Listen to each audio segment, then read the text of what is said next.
너희가 내게 조금도 해를 끼치지 아니하였노라. 이건 조금 얼핏 보면은 이게 무슨 소린가 싶어요. 그래서 오해하는 사람은 과거에 바울이 복음 전했을 때 갈라디아 사람들이 바울에게 아무런 해를 끼치지 아니하였다. 뭐 이렇게 오해하기가 쉬운데 여기 문맥에서는 그건 아닌 것 같습니다. 그 얘기는 뭐냐면 너희가 지금 은혜로 구원을 받은 다음에 계속해서 믿음과 은혜로 살아야 되는데 그렇게 살지 않고 다시 율법으로 돌아간 그 행위가 나에게는 해가 되지 않는다 이거예요. 왜? 오히려 너희에게 해가 되는 거지. 본인들이 은혜를 놔두고 다시 율법으로 돌아갔으니까 영적으로 손해보고 영적으로 해를 입는 것은 너희들 아니겠느냐. 그러니까 나에게는 아무런 해가 되지 않는다. 그 얘기를 지금 하고 있습니다. 자, 13절서부터 계속해서 지금 바울은 복음을 받을 때에는 은혜로 믿음으로 잘 받아들인 갈라디아 사람들이 다시 율법을 지키려고, 예를 들면 10절에 나와 있죠. 너희가 날과 달과 때와 해를 지키니 10절에 보면은 그 율법을 다시 지키고 있는 모습으로 나왔잖아요. 그렇죠? 그것이 잘못됐다는 것을 이야기하면서 12절, 12절, 예.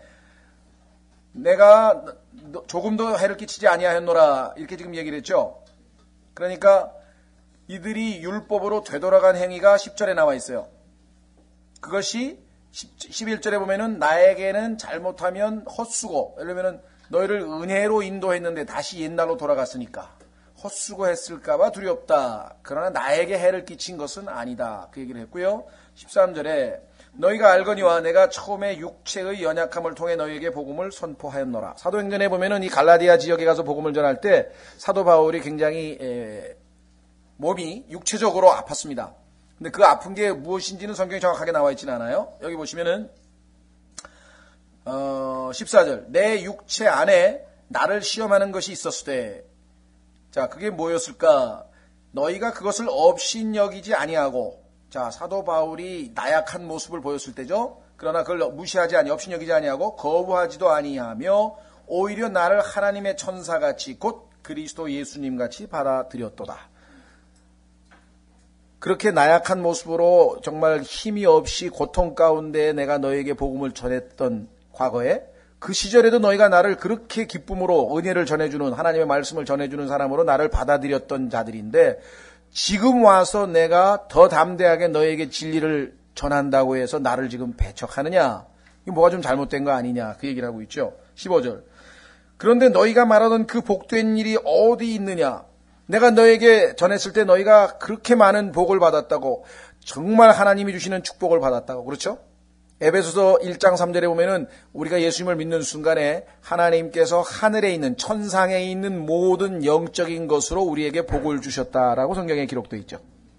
그렇죠? 그래서 이 갈라디아 사람들도 바울을 통해서 복음을 받아들였을 때 하나님께서 그들에게 베푸신 그 축복에 대해서 그렇게 많이 간증도 하고 이야기도 하고 했었는데, 그거 다 어디 갔냐 이거예요. 지금 와서 내가 너희에게 증언하노니 너희가 할 수만 있었으면 너희 눈이라도 빼어 내게 주었으리라. 얼마나 그들이 큰 축복을 받았는지, 얼마나 감사를 했는지, 바울에게 눈이라도 빼어 주었을 것이다. 나에게. 만약에 그게 가능했더라면. 그 얘기는 뭐냐면, 아마 문맥으로 봤을 때 바울이 겪고 있었던 그 육체의 시련, 어려움, 아픔은 아마 그러니까 눈병이었다고 생각하는데, 단지 무슨 눈이 잘 안 보였다든가 이런 게 아니라 상당히 고통스러운 그런 그 눈병이었던 것 같아요. 짐작입니다. 근데 성경적인 근거는 확실하죠. 왜냐하면은 사도행전 9장에 보면은 일시적으로 사도 바울이 장님이 됐었던 순간이 있습니다. 다메스커스로 가는 중에 햇빛보다도 강렬한 빛이 임해서 장님이 되었다가 아나니아가 와서 기도를 하면서 그 비늘이 떨어지면서 낫긴 낫죠. 근데 아마 그것으로 인해서 그랬는지는 모르지만 나중에 자기가 사탄의 가시라고 하는 말을 써요. 그렇죠. 사탄의 사자, 죄송합니다. 육체의 가시라 그랬죠. 한번 확인해 보겠습니다. 고린도후서 12장. 고린도후서 12장.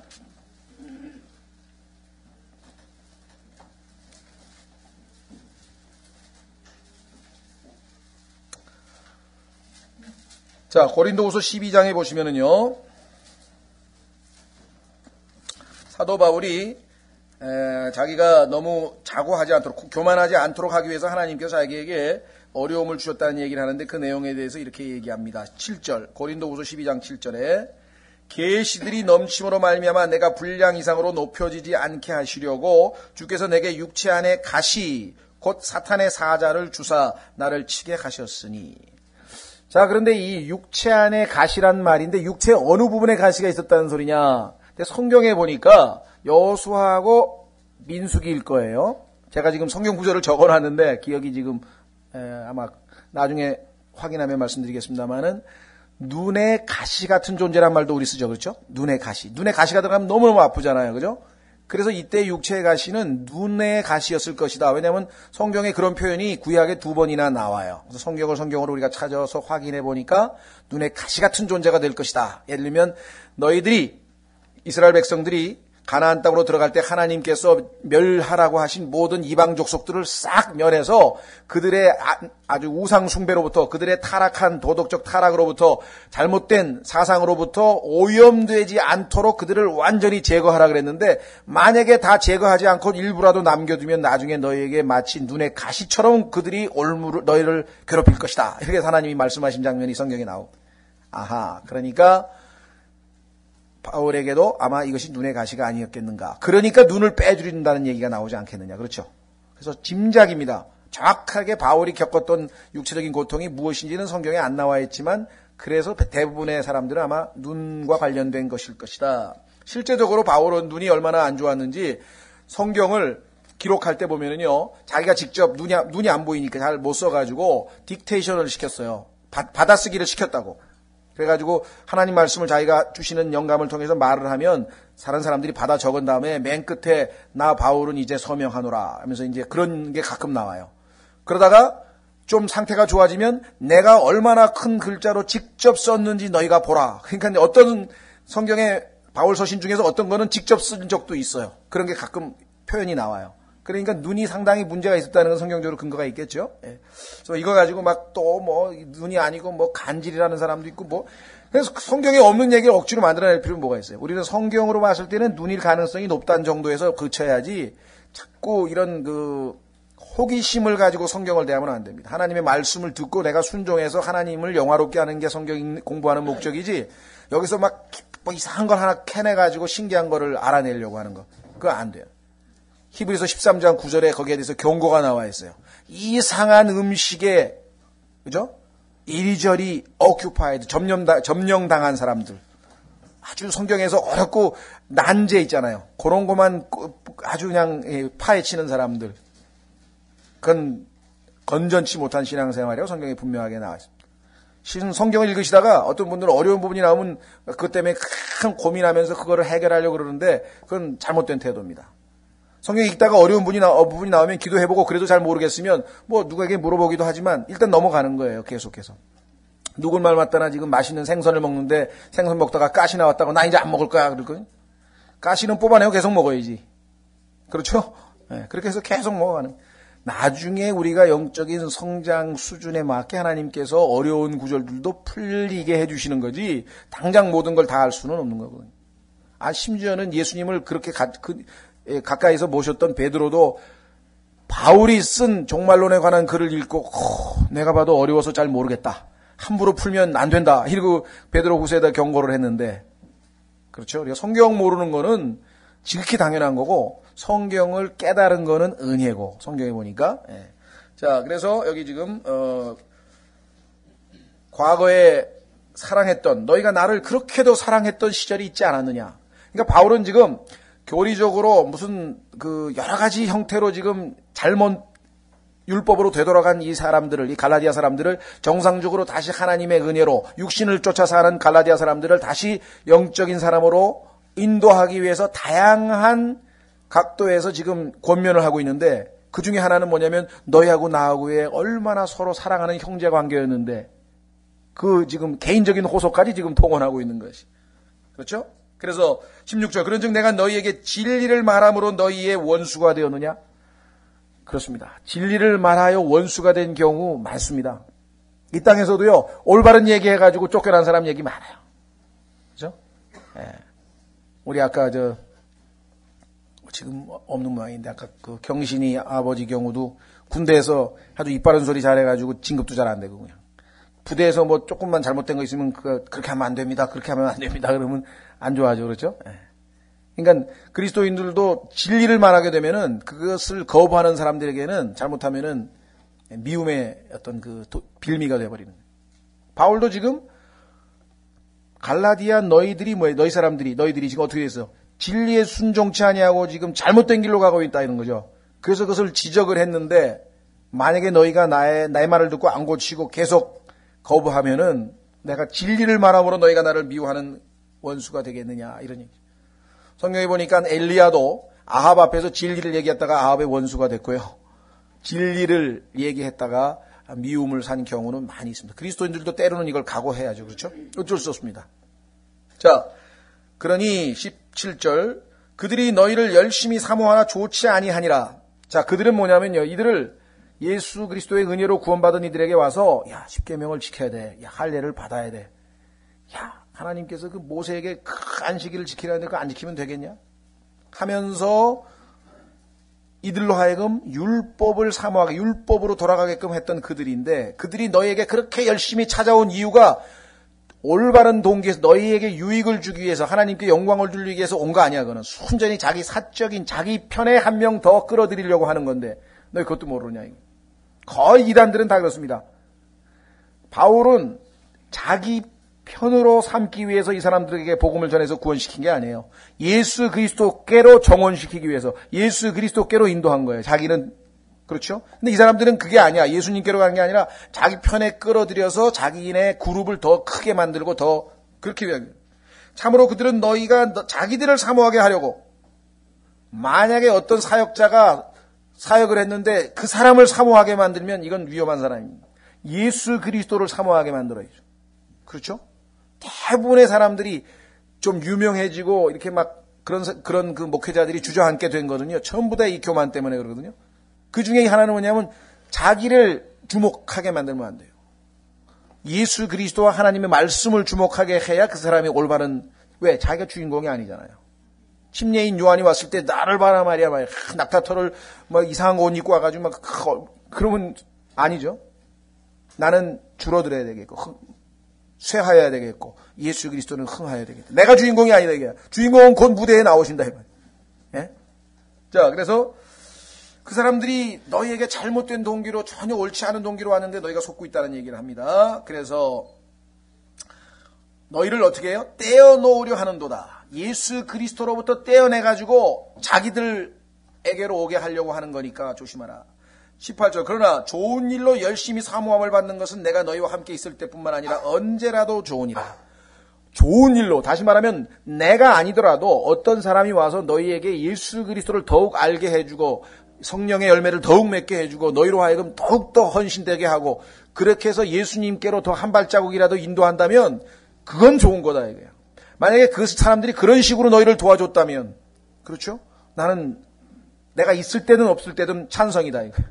저도 마찬가지입니다. 여러분들에게 무슨 누구 설교를 듣지 말라든가 뭐 그런 적이 없어요. 여러분들이 설교도 많이 들으시고 책도 읽고 다 하셔서 예수 그리스도께로 더 나아갈 수가 있다면 그건 도움이 되는 거예요. 그건 좋은 사모함인데 조심스러운 거는 그게 아니라 사람 자기 편으로 여기 나와 있는 것처럼 예수 그리스도가 아닌 그 어떤 것으로 우리를 몰고 간다면 그거는 잘못됐다고 지금 얘기를 하는 것이죠. 자, 그래서 19절 나의 어린 자녀들아 너희 속에 그리스도께서 형성되시기까지 내가 다시 너희를 위해 산고를 겪노라. 자, 이미 산고를 겪었어요. 언제? 이들을 낳을 때. 그죠? 뱃속에서 한번 낳을 때 산고를 겪는 거죠. 고린도전서 4장 15절로 가보십시오. 바울은 그래서 자기가 낳은 사람들을 아비라 그래서 아비. 고린도전서 4장 15절.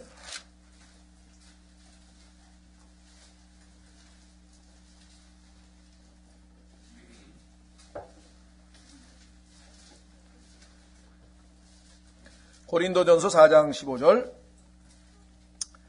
그리스도 안에서 너희에게 만명의 스승이 있다 해도 아버지는 많지 아니하니 그리스도 예수님 안에서 복음을 통하여 내가 너희를 낳았느니라. 복음을 통해서 낳았어. 그럼 아기 낳을 때 산고를 한번 치루었어. 너희가 죄인인 걸 지적을 하고 그 사람들이 막 해서 정말 기도하고 해가지고 드디어 이제 낳았어. 근데 문제는 성장하는 데 있어서도 역시 뭐가 필요하다? 산고가 필요하다 이 말이죠. 자라나는데, 그죠? 애기 낳는 것도 힘들지만 낳은 다음에 제대로 자라도록 키우는 일도 이게 얼마나 힘든 일인지 아시잖아요. 그렇죠? 그래서 지금 여기서 그리스도께서 형성된다고 하는 것은 구원받은 자녀가 점점 영적으로 성장하는 것에 대한 얘기입니다. 그래서 여기 나의 어린 자녀들아 그랬잖아요. 그렇죠? 확인해 보겠습니다. 이 사람들은 이미 구원받은 사람들이죠. 그렇지 않고서 어린 자녀가 될 수 없지. 아직 하나님의 자녀가 아닌 사람들이 구원 못 받은 거죠. 자, 확인해 보겠습니다. 요한 1서로 가시게 되면 2정에 요한 1서 2장에 성경에는요, 더 엄격하게 자세하게 얘기하면은 영적 성장 단계를 처음에는 베이비라 그랬어요. 베이비. 그 엄마 뱃속에서 갓 태어난 아이는 우리 베이비라 그러잖아요. 그죠? 베이비. 갓난아이. 그래서 성경에 보니까 너희가 갓 태어난 갓난 아이로서 순수한 말씀의 젖을 사모하라. 베드로전서. 어린아이가 건강하다고 하는 것은 뭐 요즘엔 우유병이 많겠지만 하여간 엄마 젖을 하여간 아주 막 열심히 빨아대고 그렇게 해야 막 쑥쑥 클 수 있는 거죠. 베이비. 그러면 조금 자라나면 여기 나와 있는 것처럼 little children이라. 어린 자녀. 그 다음에는 뭐가 되겠습니까? children, 자녀. 그 다음에는 뭐가 되겠어요? young man, 청년이라 그랬어요. 그 다음에는 father, 아비. 열매를 맺을 수 있는 아비가 되죠. 아비. 그 다음에 elder라고 하는 것은 이제 나이가 든 사람이죠. 소위 말하면 이제 원로라고도 하고 장로라고도 하고. 그 다음에 마지막 단계에 보니까 정말 나이 든 자, the aged란 말을 이제 사도 바울이 나는 나이 든 자로서 빌레몬 너에게 내가 부탁한다. 이렇게 얘기를 하는 경우가 나오죠. 어쨌거나 하여간 뭐 우리가 성경에는 일단 7단계 나오지만 더 압축하면은 3단계로 우리의 영적 상태를 설명하고 있습니다. 확인해 보겠습니다. 요한 1서 2장. 요한 1서 2장 12절. 어린 자녀들아. 지금 바울이 얘기한 거하고 똑같죠? 어린 자녀들아. 내가 너에게 쓰는 것은 너희 죄들이 그분의 이름으로 인해 용서되었기 때문이라. 다 끝났죠? 용서되었어. 그 다음에 밑으로 내려갑니다. 아버지들아 내가 너에게 쓰는 것은 너희가 처음부터 계신 그분을 알았기 때문이라. 자, 아버지 수준에 오면은, 그죠? 영적으로 아비 수준 정도까지 성숙한 사람은 하나님을 아버지로서 아는 정도가 아니야. 그러면 어느 정도까지 아느냐? 처음부터 계신 그분이야. 자, 밑으로 내려갑니다. 뭐라고 돼 있나? 젊은이들아, 내가 너희에게 쓰는 것은 너희가 저 사악한 자를 이겼기 때문이라. 자, 그러니까 우리가 영적으로 청년기에 들어섰을 때에는 사악한 자를 이길 수 있습니다. 믿음으로 모든 걸 이겨낼 수 있어요. 승리할 수 있어요. 하나님의 말씀의 검으로, 기도로 아주 물리칠 수 있는 그런 게 영적인 젊은이의 모습이죠. 그러나 밑으로 내려가니까 어린 자녀들아, 한 번 더 썼네요. 어린 자녀들아, 내가 너희에게 쓰는 것은 너희가 아버지를 알았기 때문이라. 자, 죄를 용서받은 것으로 끝나는 게 아니에요. 많은 사람들이 지금 12절 처음에 나오는 것은 그분의 이름으로 인해 용서되었기 때문이라 이것만 알고 있는데 사실은 용서만 받고 거기서 끝인 게 아니라 그 다음에는 어떻게 했어요? 여기 나와 있는 것처럼 아버지를 알게 되었다 이 말이에요. 그래서 어떻게 알게 되었는가? 아들의 생명이 들어왔으니까 알게 되었어요. 갈라디아서 4장 6절 지난번에 우리 배웠죠. 어떻게? 너희가 아들임으로 하나님께서 자신의 아들의 영을 너희 안에 보내셔서 우리 마음에 보내셔서 우리로 하여금 아바 아버지라 부르게 하셨느니라. 여러분들이 진정으로 무릎 꿇고 하나님 앞에 아버지, 하나님 아버지 하는다는 것은요. 그 아무나 할 수 있는 게 아니에요. 지난번에 말씀드린 것처럼 여기 지나가는 사람들이 하나님을 보고 아버지라고 그렇게 얘기할 수 있나요? 못합니다. 아들의 영이 있는 사람에 한해서 자기가 하나님을 아버지라고 부를 때 아무렇지도 않아. 너무나 당연해. 왜? 아들이니까. 그렇죠. 그런데 길 가던 애가 나보고 아버지라고 부를 수 있나요? 그건 말이 안 돼. 생명이 틀린데. 예? 자, 그래서 아버지를 알게 되었다. 이게 거듭남의 첫 단계예요. 그런데 그 아이가 점점 하나님의 말씀으로 성장이 되어 나가면은 젊은 청년이 되어서 이제는 어린아이처럼 쉽게 짜증을 내거나 불평을 하거나 또 뭐 다투거나 그렇게 하지 않고, 그렇죠? 분열을 보이거나 옆에 있는 형제하고 이런 싸우거나 이런 거 하지 않고 오히려 세상으로부터 오는 모든 유혹이나 시험이나 이런 것들을 어떻게 해요? 믿음으로 이겨낸다 이게. 승리한다 이게. 여기 지금 보니까 세상을 이겼다라고 했죠. 너희가 저 사악한 자를 이겼기 때문이라. 그 다음에 다시 갑니다. 14절에 아버지들아 내가 너희에게 쓴 것은 너희가 처음부터 계신 그분을 알았기 때문이라. 한 번 더 나왔네요. 젊은이들아 내가 너희에게 쓴 것은 너희가 강하고, 그렇습니다. 영적으로 지금 아주 강성해졌습니다. 하나님의 말씀이 너희 속에 거하며, 그렇습니다. 하나님의 말씀이 거하고 너희가 저 사악한 자를 이겼기 때문이라. 그 영적인 성숙 단계에 따라서 몇 가지 특징이 나와 있는데 어린아이는 아버지를 아는 거죠. 아버지처럼 영적으로 성숙하면 그 하나님이 내 아버지만 되시는 게 아니라 처음부터 계신 우주 만물의 주인이시라는 것을 우리가 알게 되고 인정하게 되는 것이죠. 자, 어쨌거나 갈라디아서에서 지금 얘기한 게 뭐냐면 너희들은 지금 어린 자녀야. 그래서 내가 너희로 하여금 너희 안에 그리스도께서 형성되어서 또 형성되어지고 또 형성되어져서 너희가 청년이 되고 더 형성되어지고 더 형성되어서 너희가 아비가 되는 그때까지, 성숙할 때까지 내가 너희를 지금처럼 틀렸기 때문에 지금 야단치는 거잖아요. 내가 진리를 말하면 너희의 원수가 되었느냐. 야단치고 권면하고 이 모든 과정이 해산하는 수고와 같다. 해산하는 수고. 애기 낳을 때 수고하고 마찬가지의 수고라고 하는 이야기를 지금 했습니다. 자, 20절로 갑니다. 내가 이제 너희와 함께 있어 내 목소리를 바꾸기 원하노니 나는 너희에 대하여 의심하노라.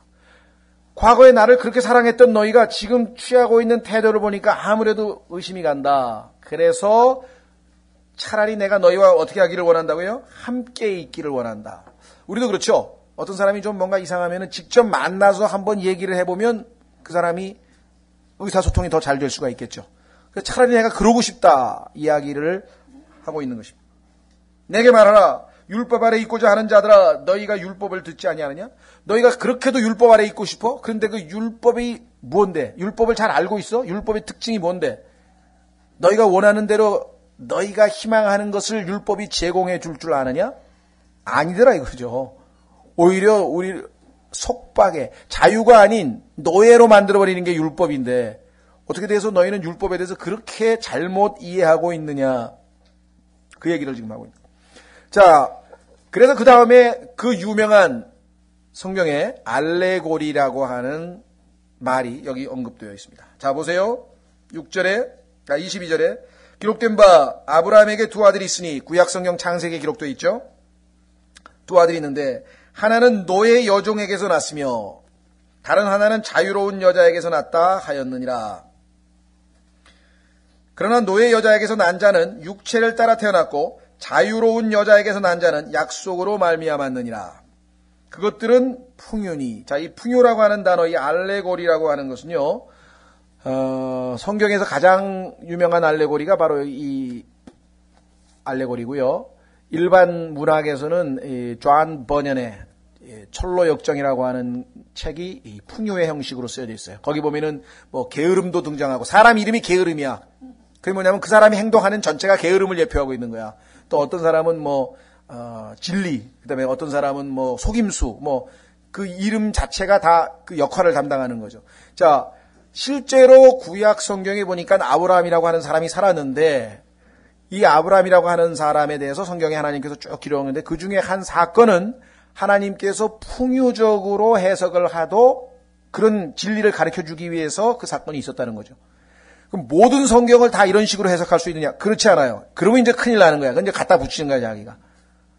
특히 이단들은 전부 다 요런 거 몇 개 끄집어내가지고 전부 다 풍요로 갖다 붙이는 거예요. 아닙니다. 절대로 그러면 안 돼요. 성경에서 하나님께서 정해놓은 그것만 우리가 풍요로 해야지. 그렇지 않고 아무거나 갖다 붙이면요. 성경이 성경을 해석하지 않고 똑같은 풍요를 목사 3명이 다 달리 해석을 하면 어떡하지? 그거 안 돼요. 위험스러운 일이죠. 나머지는 그대로 문자적으로 그대로 해석하는 거예요. 자, 여기서는 지금 분명히 성경에서 풍요다 이거야. 비유다 이거야. 그러면 비유는 비유야. 비유 아닌 사건이 성경에 하나 있는데 그것도 반대로 또 비유는 아닌데 또 비유로 해석하는 사람이 있어요. 그 대표적인 게 뭐냐면 누가복음 15장에 나오는 뭡니까? 거지와 나사로. 근데 대부분 뭐냐면 거지와 나사로의 비유 이렇게 얘기하는데요. 성경에서 예수님이 비유를 할 때는 아까처럼 그 어리석은 부자 비유처럼 어떤 한 부자가 있었는데 하면서 비유적으로 설명을 하는 거예요. 근데 나사로는 사람 이름이 정확하게 역사적으로 이 땅에 살았던 사람을 지적하고 있어요. 사건, 실제적인 사건을 지금 설명하고 있는 거예요, 지금. 차이점을 아시겠어요? 비유가 아니에요. 자, 이거는 지금 구약의 실제적인 사건이 하나 있었는데 그 사건이 뭘 가르쳐 주느냐? 지금 바로 그 유명한 육신과 성령, 율법과 은혜, 자유와 속박. 그렇죠? 하늘과 땅, 그리스도와 적그리스도. 이 모든 이분법의 핵심 되는 게 바로 뭐냐? 아브라함의 두 아들. 자, 아브라함이 자식이 없었어요. 근데 하나님께서 약속을 하셨어요. 자식을 주겠다고. 어떻게 했는가? 하늘에 있는 별을 보고 그 별처럼 많게 자손을 주겠다고 약속을 했는데 아무리 기다려도 자식이 안 태어나. 그럼 어떻게 되겠어요? 믿음으로 끝까지 기다려야 되죠. 그런데 중간에 아브라함은 그래도 기다릴 기도가 있었던 모양이야. 근데 사라가 옆에서 가만히 지켜보니까 그 하나님의 약속은 도저히 지켜질 것 같지가 않아. 그래서 어떻게 하기로? 하나님을 도와드리기로 결심을 했는데 여기에 이제 모든 사람의 신앙적으로 열심인 사람의 실수는 어디에 있는가? 하나님을 도와드리려고 그래. 하나님을 우리가 도와드리면 다 망치는 거야. 여러분들 어린애들 키워봤죠? 엄마가 뭐 좀 만들려고 하는데 옆에 껴가지고 엄마 좀 도와준다고 해가지고 수제비고 뭐고 다 망쳐놓는 거야. 맛도 하나도 엉망진창 되는 거야. 하나님은 일을 도와드리는 게 아니에요. 믿음으로 하나님이 하시도록 잠잠히 지켜보고 있으라 그랬잖아요. 잠잠히 지켜보고 있으라고. 그리고 하나님께 영광을 돌리라 이 말이에요. 근데 그걸 못 기다리고 사라가 가만히 있어봐. 하나님의 약속이 이루어질 수 있는 방법이 하나 있다 이거야. 그게 뭐예요? 구약 시대에는 아무런 문제가 안 되죠. 자기의 몸 종이야. 하녀야, 자기 하녀.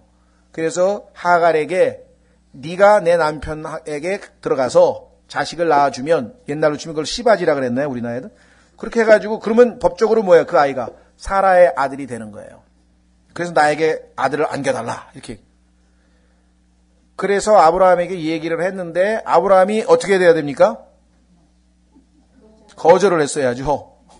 그건 육신적인 방법이라. 그런데 아브라함도 어떻게 했어요? 사라의 말에 귀를 기울여가지고 자식을 낳았으니 이것은 하나님이 약속하신 성령에 따라 된 게 아니라 여기 나와 있는 것처럼 육체를 따라 됐다. 86세 때 13년만 기다렸으면, 아니면 13년도 아닐 거예요 아마.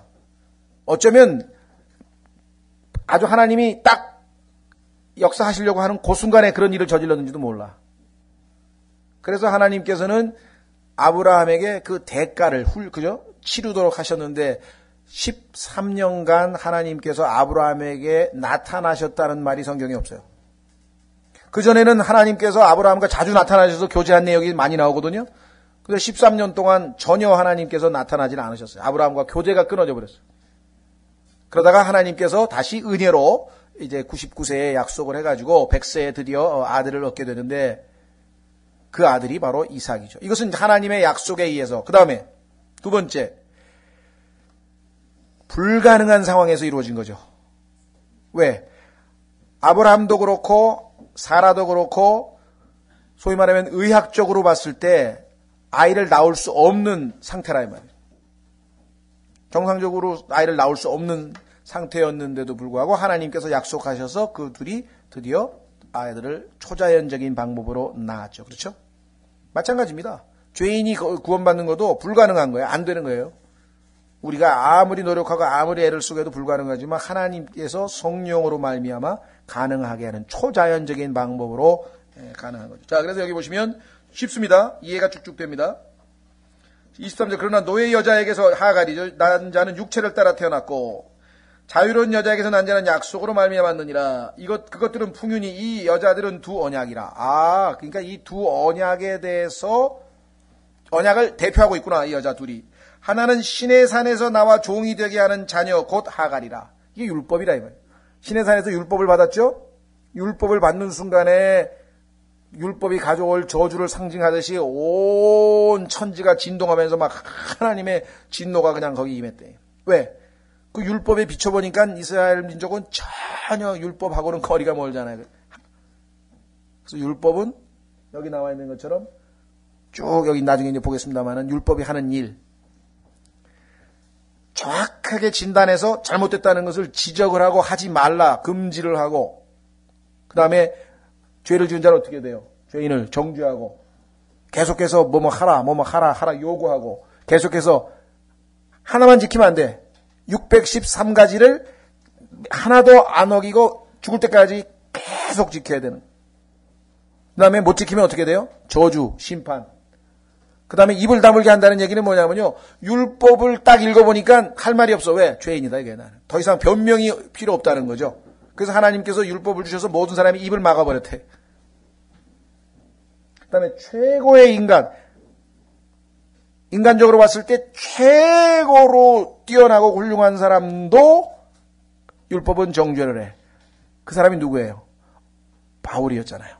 그 사람이 누구예요? 선한 청년이었잖아요. 예수님 앞에 와가지고 어떻게 하면 영생을 얻었습니까? 이거 다 지켰습니다. 뭘 못 지켰어요? 탐심을 못 지켰죠. 재산 다 팔아서 나눠주고 그러니까 슬퍼가지고 도로 가버렸잖아요. 바울도 마찬가지. 가말리엘 문화에서 철저하게 율법을 다 지켰어. 특히 10계명 1번서부터 9번까지 한 번도 안 어겼어. 10번째 계명에 탐심하지 말라는 이야기를 듣는 순간 어떻게 했어요? 입을 다물었대요. 왜? 탐심하지 말라 그랬는데 자기 마음속에 탐심이 있는 것을, 속에 있는 걸 어떻게 부인하냐 이게. 그렇죠? 그래서 결국은 자기가 죄인인 것을 알게 되었고 그 순간 죽었다. 죄는 살아나고 나는 죽었다고 로마서 7장에서 고백을 하는 거예요. 영적으로 죽어버린 거예요. 그래서 사망을 가져오고 율법 자체는 선하고 거룩하고 좋은 것인데도 불구하고 그것이 가져오는 것은 아주 부정적이에요. 왜? 그 율법은 선하지만 나는 악하고, 율법은 완전하지만 나는 불완전하고, 율법은 거룩하지만 나는 죄인이고. 그러니 얼마나 그 율법을 보는 순간에 죄인이 비참하겠어요.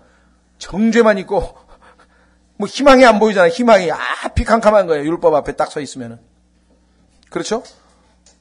그런데 어떤 사람이 뒤에 와가지고 은혜가 딱 와서 나에게로 오라. 그 율법은 다 어떻게 하고요? 그 율법의 요구사항은 뭐예요? 정죄 아니에요. 저주고, 그 저주와 정죄를 내가 십자가에서 다 받았노라. 내게로 오라. 예? 그래서 수고하고 무거운 짐진 자가 이 모든 짐을 지고 있던 사람이 다 내려놓고 은혜이신 예수 그리스도께로 돌이켜버렸습니다.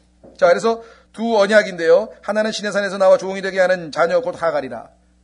그래서 율법은 우리를 종으로 만들어버리고, 그 다음에 이 하갈은 아라비아에 있는 신의 산이요 지금 있는 예루살렘에 해당되는 것으로 자기 아이들과 더불어 종노릇 하느니라.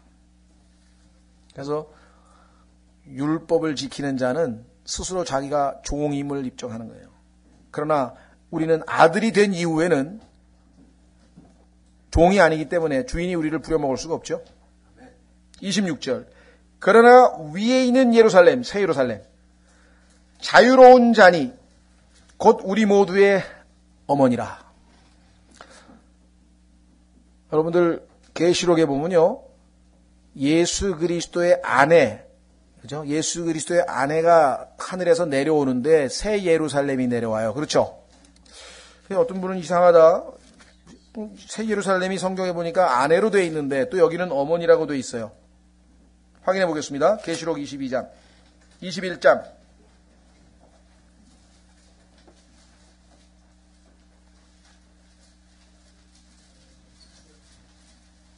또 내가 새 하늘과 새 땅을 보았으니, 계시록 21장 1절, 처음 하늘과 처음 땅이 사라졌고 바다도 다시는 있지 아니하더라. 나 요한이 보매 거룩한 도시 새 예루살렘이 신부가 자기 남편을 위하여 단장한 것 같이 예비한 채 하늘에서 하나님께로부터 내려오더라. 여기 지금 보니까 신부가 새 예루살렘인 것처럼 설명되어 있죠. 그렇죠? 자, 그 다음에 또 있죠. 어디냐면요. 예, 10 몇 절인가요? 10절. 10절 보시면 9절부터 마지막 7재앙을 가득 담은 7병을 가졌던 7천사 중 하나가 내게 와서 나와 이야기하며 이르되 이리로 오라.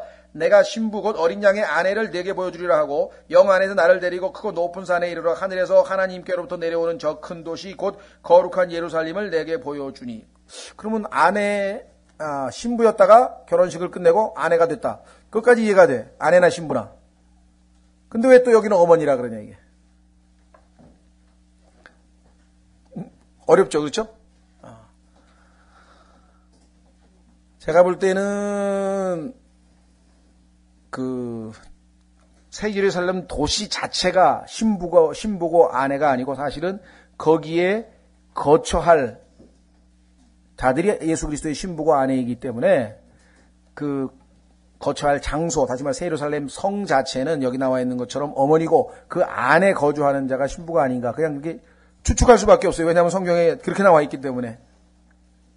그래서 혹시 읽다가 그런 얘기가 나오면은 새 예루살렘은 예수님께서 우리를 위하여 처소를 예비한다고 하는 처소고, 그래서 그게 어머니고 그 안에서 거하게 될 사람들은 예수 그리스도의 신부고 아마 이렇게 되지 않는가 지금 생각을 합니다. 자, 어쨌거나 그거는 오늘 하려고 하는 것과는 다른 얘기고요. 어쨌거나 27절 갈라디아서 4장 27절 기록된 바 수태하지 못하는 자여 너는 기뻐할지이니다. 수태하지 못한 자가 누구였습니까? 하갈은 수태했고 사라는 수태하지 못했죠. 산고를 치르지 못하는 자여 너는 소리를 지르고 외칠지어다. 황폐한 자가 남편 있는 여자보다 더 많은 아이를 두느니라 하였으니, 실제로 나중에 이 하나님께서 사라를 통해서 엄청난 이 열매를 거두셨죠. 그래서 하늘에 있는 별처럼, 바다에 있는 모래처럼. 유대인들도 실제적으로 많이 있었지만 우리가 갈라디아에서 본 것처럼 아브라함의 무슨 자녀? 영적인 자녀, 믿음으로 똑같은 믿음을 소유한 영적인 자녀들도 지금 얼마나 많습니까? 거듭난 구원받은 사람들이 2000년 오순절 이래로 지금까지 얼마나 많은 사람들이 있었는가 한번 생각해 보십시오. 자, 그래서 28절 형제들아 이제 우리는 이삭과 같이 약속의 아들이니라. 하갈이 아닙니다. 또 이스마엘이 아니고요. 자, 문제는 어디에 있느냐? 29절. 그러나 그때 육체를 따라 태어난 자가 성령을 따라 태어난 자를 핍박한 것 같이 지금도 그러하도다. 이스마엘이 이제 아브라함의 아들로 13년 동안 이제 독자로 외아들로 군림하고 있었는데 어느 날 사라가 아기를 낳은 거예요. 그리고 나서 3년째 되면 보통 유대인들이 이제 젖을 떼게 되는데 그 3년째 될 때 이제 그때부터 성경에 보니까 이스마엘이 이삭을 이제 괴롭히기 시작하는 거예요. 여기 나와 있는 것처럼. 그게 단순히 괴롭힌 사건이었지만은 그것이 의미하는 바는 뭐냐면 오늘날에도 율법주의자들이, 그렇죠? 은혜 가운데 살고자 하는, 영적인 삶을 살고자 하는 사람들을 이렇게 핍박하느니라. 갈라디아 사람들 너도 지금 그 핍박을 당하고 있는 거다. 지금 속고 있는 거다 이거죠. 이 30절 그럼에도 불구하고 성경 기록이 무엇라 말하느냐. 노예의 여자와 하갈이고요. 그녀의 아들 이스마엘이고요. 내쫓으라. 노예의 여자의 아들이 자유로운 여자의 아들과 함께 상속자가 되지 못하리라 하느니라. 가만히 보니까 이스마엘이 자기 아들을 괴롭히는 것을 보고 사라가 도저히 참지 못해가지고 저 종에게서 난 자는 내 아들과 같이 동일한 상속자가 될 수 없다. 하나님의 뜻에 따라서. 그러니까 내어 쫓으라. 이렇게 얘기해요. 아브라함은 황당한 거죠. 그죠? 이 자식이 우리가 생각할 때는 어떻습니까? 휴머니스트들이 보면은 이야, 이 아브라함 이거 정말 이거 인권 위에 고발해야죠. 그렇죠? 인권위원회에다가 고발해야 되는 게 아들을 갖다가 내쫓은 이 비장한 아버지 아니에요, 지금. 하갈과 이스마엘을 내쫓아버렸잖아요. 우리가 볼 때에는 그렇죠? 근데 왜 그랬을까요? 여기 나와 있는 것처럼 육신과 성령은 도저히 같이 할 수가 없어. 물과 기름이야. 율법과 은혜는 둘 중에 하나만 있어야 돼. 도저히 두 개가 같이 있을 수 없어. 빛과 어두움은 도저히 같이 있을 수가 없어. 무슨 말 이해가 되시겠어요?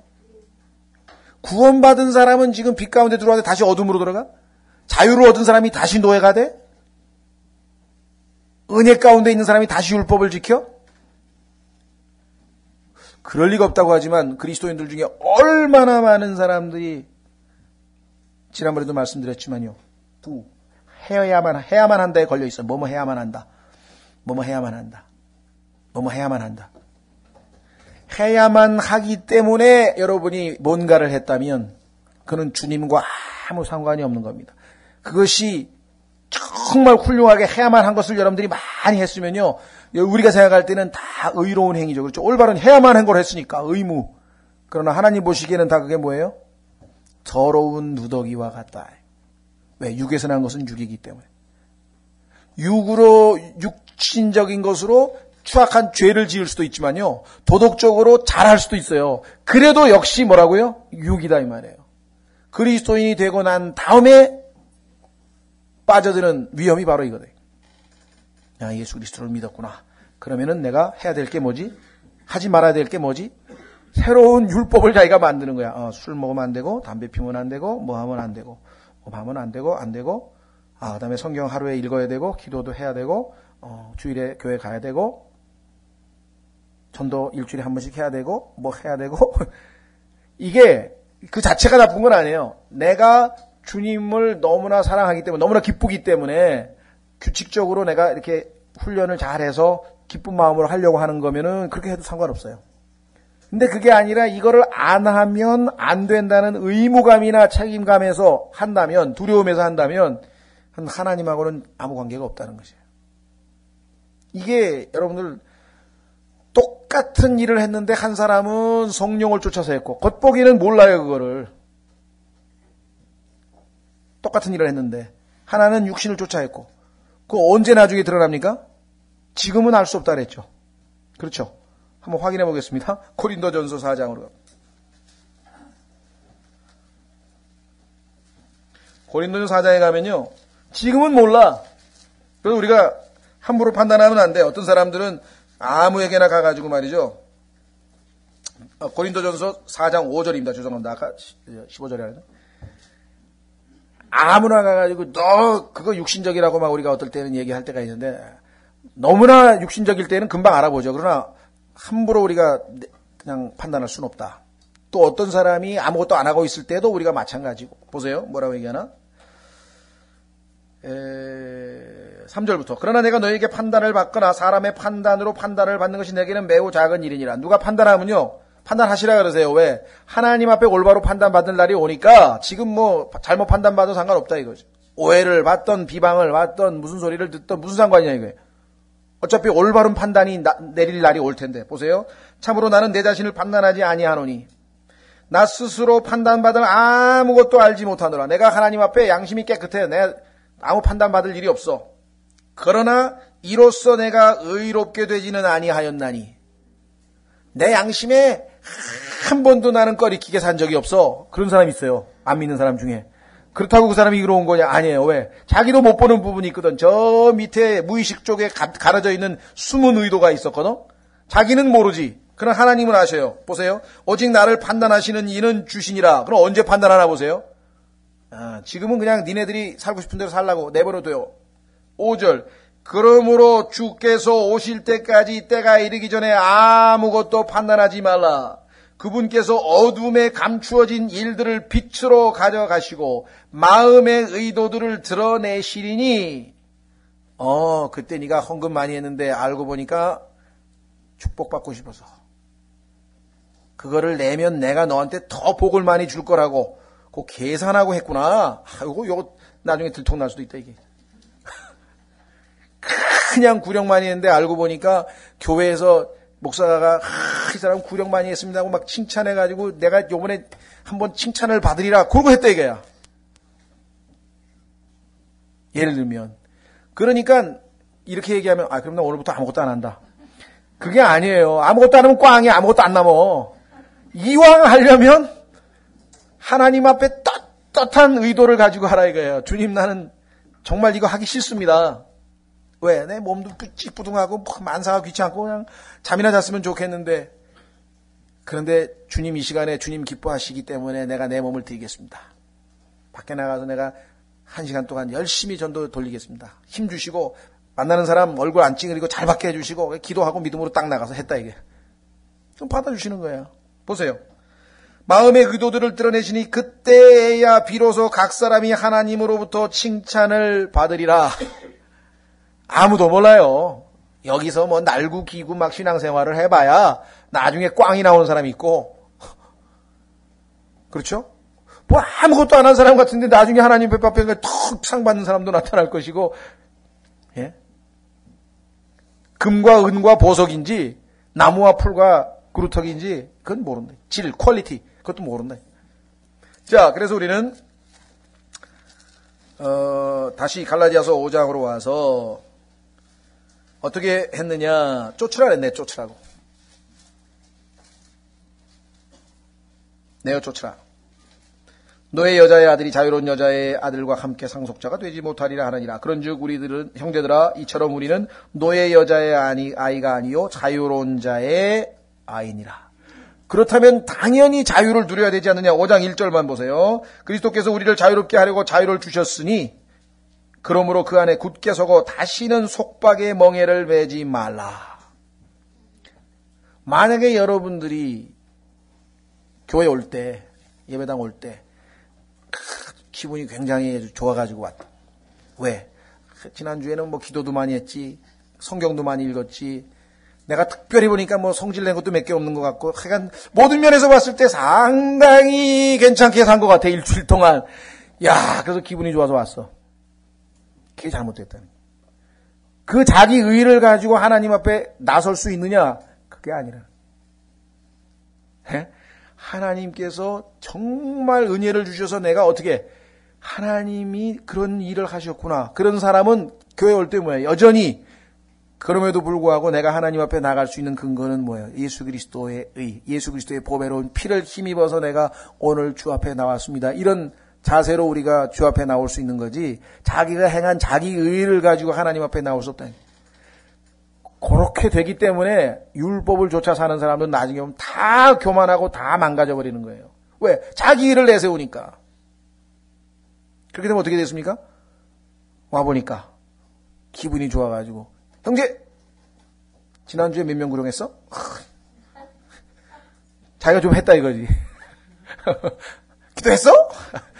성경 얼마나 읽었어? 정말.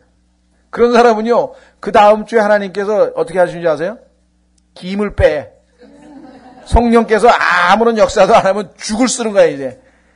그냥 엉망이야. 그냥 월요일부터 시작해가지고 그냥 막 성질도 내가 직장에서도 뭐 그냥 되는 일이 없. 그러면 교회 올 때 보면 얼굴에 써 있어. 그냥 아무도 보기 싫어. 뭔 물어볼까봐. 지난주에 그렇게 성경을 많이 요번 주에는 얼마나 읽었어? 그거 누가 물어볼까 겁나가지고.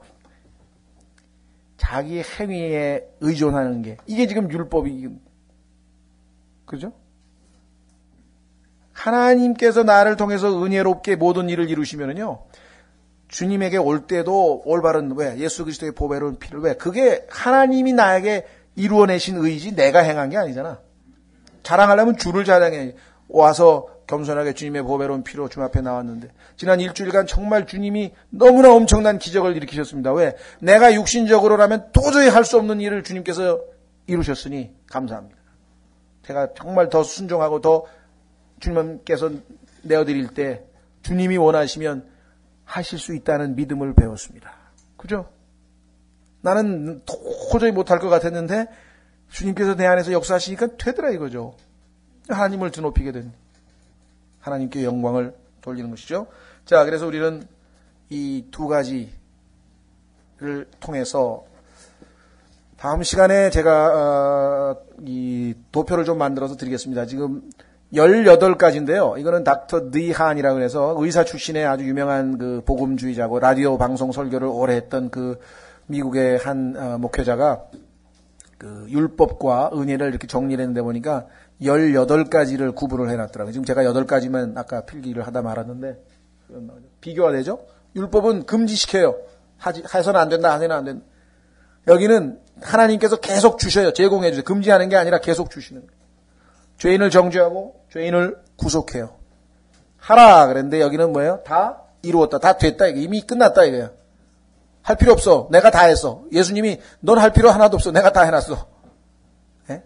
그럼 어떻게 해요? 누리면 되는 거야. 기뻐하면 되고 받으면 되고 계속해서 한 가지만 중간에 실수해도 안 돼. 이거는 예수님이 십자가에서 마지막 하신 말 중에 하나죠. It is finished. 다 마치었다. 다 끝났다. 다 이뤘다. 저주하죠. 그 율법의 저주를 그런데 누가 받았어요? 내가 받아야 되는데 예수님이 받으셨다고 갈라디아서 3장 13절에 얘기했죠. 여기는 뭐야? 복을 주셔요.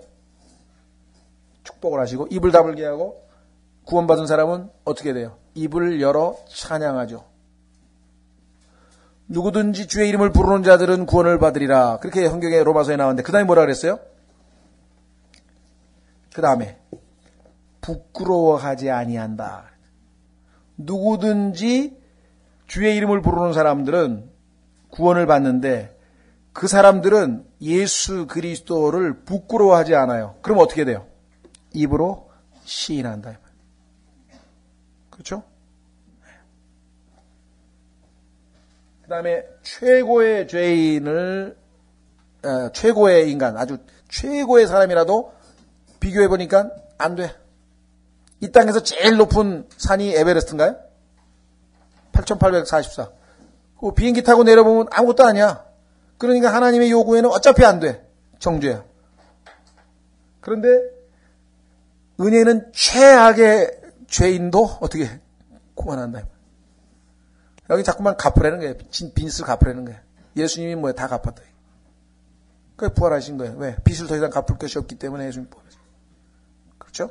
네, 그래서 다음 시간에 좀 마지막 이 율법과 은혜를 교리적인 것 정리하면서 그 18가지 율법 대비시킨 도표를 제가 하나 만들어서 드리도록 그렇게 하겠습니다. 5장, 6장은요, 이제 교리적인 설명이 다 끝나고, 그렇다면은 실제적으로 은혜 가운데 성령을 좇아서 사는 삶이 무엇이냐? 그래서 그 유명한 성령의 열매가 갈라디아서 5장 23절에 나오는 거예요. 그 위에는 뭐가 나오냐? 육신의 행위들은, 자, 갈라디아서 5장에 보면은요, 육신의 행위, 일들, 육신이 일을 하는 거, 육신의 행위, works들과 성령의 열매가 나와요. 열매는 어떻게 됩니까? 일한다고 막 노력한다고 열매가 맺혀집니까? 아니잖아요. 그건 자연적인 생명의 성장에 의해서 열매가 나오는 거예요. 성령의 열매와 육신의 행위들을 대비하면서 우리가 성령을 좇아 어떻게 걸어라. 성령께서 우리 안에 들어와서 우리가 성령 안에서 살고 있기는 한데 그건 이제 육신적인 어린 자녀일 때고 계속해서 성령 안에서 걸어라 이거예요. 사는 것만 아니고 생활만 하는 게 아니라 실제적으로 walk, 걸어라. 다음 시간에 5장, 6장이 여러분과 제가 이제 실제적으로 삶에서 실천해야 될 내용들입니다. 다음 시간에 계속해서 하겠습니다. 그러나 오늘 밤에 기도 제목이 하나 생겼네요. 도란종이 어디 가서 찾나? 이거 지금 신비,